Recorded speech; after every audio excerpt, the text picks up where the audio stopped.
मैं तुम्हें एक कहानी सुनाता हूँ। एक ऐसी कहानी जिसका एक चैप्टर तुम्हारी जिंदगी से भी मिल सकता है। कुछ टाइम पहले मैं एक जॉब करता था। ऑफिस टाइमिंग्स ठीक थी, सैलरी ठीक ठाक थी, कलीग्स भी ठीक ठाक थे। ऊपर से सब नॉर्मल लगता था, पर अंदर ही अंदर ऐसा लगता था कि मैं खुद से टूट रहा हूँ। रोज सुबह अलार्म बजता था, मैं उठता नहीं था, मैं खुद को घिसते हुए ऑफिस जाता था। और आज मैं तुम्हारे साथ वो सच शेयर करने वाला हूँ जो मैंने खुद से इतने सालों तक छुपा के रखा था। Why I quit my job, और क्यों शायद तुम्हें भी ये डिसीजन एक दिन लेना पड़े। Chapter 1, the comfort trap. जब मैंने जॉब ज्वाइन की, मैं एक्साइटेड था। नया जॉब, नया एक्सपीरियंस, नए लोग, और धीरे धीरे एक्साइटमेंट रूटीन बन गया, रूटीन बर्डन बन गया, और बर्डन एक ट्रैप बन गया, द कंफर्ट ट्रैप। सैलरी ठीक ठाक थी, और सैलरी मुझे बस जिंदा रख रही थी, जीने नहीं दे रही थी। रोज 9 बजे लॉग इन करो, रोज वही मीटिंग्स, रोज वही इंस्ट्रक्शंस, रोज वही एक्सेल शीट्स। और हंसी की बात तो ये है, मैं कंफर्टेबल था, और यही सबसे डेंजरस चीज थी। कंफर्ट एक स्लो पॉइजन होता है। तुम्हें नहीं लगता कि तुम्हें प्रॉब्लम हो रही है, पर अंदर से तुम खत्म हो रहे होते हो। Chapter 2, the moment I realised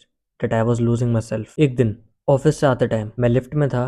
lift में एक मिरर था। लिफ्ट के मिरर में मैंने अपना रिफ्लेक्शन देखा। आंखों पे थकान, चेहरे पे स्ट्रेस, और दिमाग में सिर्फ एक सवाल, क्या मैं यही जिंदगी 30 साल तक जी सकता हूँ? उस मोमेंट ने मुझे हिला के रख दिया। मैंने रियलाइज किया कि मैं जॉब नहीं कर रहा था, जॉब मुझे चला रही थी। मैं डिसीजंस नहीं ले रहा था, मेरे डिसीजंस लिए जा रहे थे। मैं अपने सपनों से दूर भाग रहा था, सिर्फ इसलिए क्योंकि हर महीने एक फिक्स सैलरी मिल जाती थी। और अगर तुम एक ऐसी जगह हो जहाँ सैलरी तुम्हारी ग्रोथ को बंधक बना दे, तो समझ लो कि तुम अपनी जिंदगी का स्टीयरिंग व्हील किसी और के हाथ में दे चुके हो। Chapter 3, the mental burnout. Burnout को एक दिन में नहीं होता, ये धीरे धीरे बढ़ता है और चिपक जाता है एक डस्ट की तरह। पहले तुम लेट तक काम करते हो, फिर तुम्हें लगता है कि तुम एफिशिएंट नहीं हो, फिर तुम गिल्ट फील करते हो, फिर तुम अपनी हॉबीज छोड़ देते हो, फिर तुम अपना कॉन्फिडेंस लूज कर देते हो, और एक दिन तुमको लगता है कि मैं खुशी नहीं हूँ। मेरे साथ भी यही हुआ। मैं अपने पैशन का टाइम नहीं निकाल पाता था, मैं मेंटली ड्रेन्ड था, मैं डिप्रेस्ड फील करता था। और सबसे बड़ी बात, जब भी मैं अपने गोल्स के बारे में सोचता था, मेरे अंदर से एक आवाज आती थी, कब करोगे? अगर अब नहीं तो कब? चैप्टर 4,